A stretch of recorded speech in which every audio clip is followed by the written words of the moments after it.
میری شادی کو 1 سال ہوا ہے۔ میرا شوہر نکھٹو قسم کا انسان ہے، کوئی کام کرنے کا جیسے اس کا دل ہی نہ کرتا ہو۔ آج میں نے اسے گھر سے نکال دیا کہ جاؤ جا کر کوئی کام کاج کرو۔ اس کے پاس اور تو کچھ نہیں تھا، ایک مرغی تھی، وہ اٹھائی اور بازار کو چل دیا۔ اور اگر آپ کو ہماری ویڈیوز پسند آ رہی ہیں تو پلیز میرے چینل کو سبسکرائب اور ویڈیو کو لائک ضرور کریے گا تاکہ مزید ویڈیوز آپ کو مل سکیں۔ راستے میں مرغی ہاتھ سے نکل کر بھاگی اور ایک گھر میں گھس گئی۔ وہ مرغی کے پیچھے گھر کے اندر گھس گیا۔ مرغی پکڑ کر ابھی سیدھا ہی ہوا تھا کہ ایک خوش شکل خاتون پر نظر پڑی۔ ابھی نظر چار ہوئی تھی کہ باہر سے آہٹ سنائی دی۔ خاتون گھبرا گئی کہ اس کا شوہر آ گیا ہے، وہ بہت شکی اور ظالم شخص ہے۔ خاتون نے جلدی سے اسے الماری میں گھسا دیا، لیکن وہاں ایک صاحب پہلے سے ہی تشریف فرما تھے۔ اب اندر دب کر نکھٹو کو ایک کاروبار سوجا، آئیڈیا تو کسی بھی جگہ آ سکتا ہے، تو اس نے دوسرے صاحب سے کہا مرغی خریدو گے؟ وہ کہنے لگے کہ یہ کوئی جگہ ہے کام کرنے کی۔ نکھٹو نے کہا خریدتے ہو یا میں شور کروں؟ مجبور ہو کر اس نے کہا بتاؤ کتنے کی ہے؟ نکھٹو نے کہا 1000 روپے کی۔ اتنی مہنگی؟ خریدتے ہو یا شور کروں؟ 1000 روپے کی مرغی بیچ کر نکھٹو بہت خوش ہوا۔ یکدم اس کے دماغ کی بتی جلی، کہنے لگا اوئے مرغی بیچو گے؟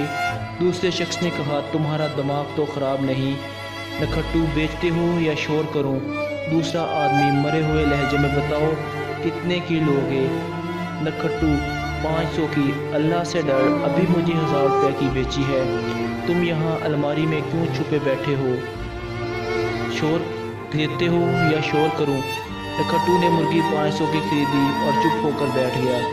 لیکن ابھی کہاں، ابھی تو بزنس شروع ہوا تھا۔ نکھٹو پھر بولا مرغی خریدو گے؟ اس عورت کا شوہر باہر مورچہ بنائے کر بیٹھا ہوا تھا۔ وہ آدمی نکھٹو کا سر توڑ دیتا اگر باہر ہوتا تو، مگر مجبور ہو کر کہنے لگا بتاؤ کتنے کی دو گے؟ نکھٹو بولا کیا یاد کرو گے؟ 800 کی لے لو۔ حالانکہ میں نے ابھی 1000 روپے کی بیچی تھی، لیکن کسی صورت میں واپس آ گئی ہے۔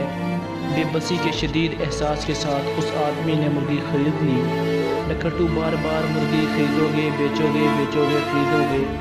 اسی طرح نکھٹو نے تو مرغی بیچی اور خریدتے ہوئے 4000 روپے کما لیے۔ اور سب سے ضروری بتانے والی بات یہ ہے کہ آخر میں اس کی مرغی واپس خرید لی۔ اسی طرح کامیاب تجارت کے بعد جب نکھٹو گھر واپس گیا تو سارا ماجرا بیوی کو سنایا، تو بیوی نے کہا حرام کی کمائی اس گھر میں داخل نہیں ہو سکتی۔ جھگڑا شروع ہو گیا اور جھگڑا بڑھتا ہوا قاضی کے پہنچ گیا۔ میاں بیوی عدالت میں پہنچے تو قاضی یہ کہہ کر عدالت چھوڑ کر بھاگ گیا اب تم یہاں بھی آ گئے ہو، اب مجھے یہ مرغی نہیں خریدنی۔ صبح صحیح کہتے ہیں، جب قاضی طوائفوں کی الماریوں میں چھپنے لگیں تو صحیح انصاف کہاں ملتا ہے؟ تو دوستو، اگر آپ کو ہماری ویڈیو اچھی لگی ہے تو پلیز ہمارے چینل کو سبسکرائب کریے گا تاکہ ایسی اور انفارمیٹک اور اچھی مزیدار ویڈیوز اور مل سکیں۔ اللہ حافظ، شکریہ، تھینکس فار واچنگ۔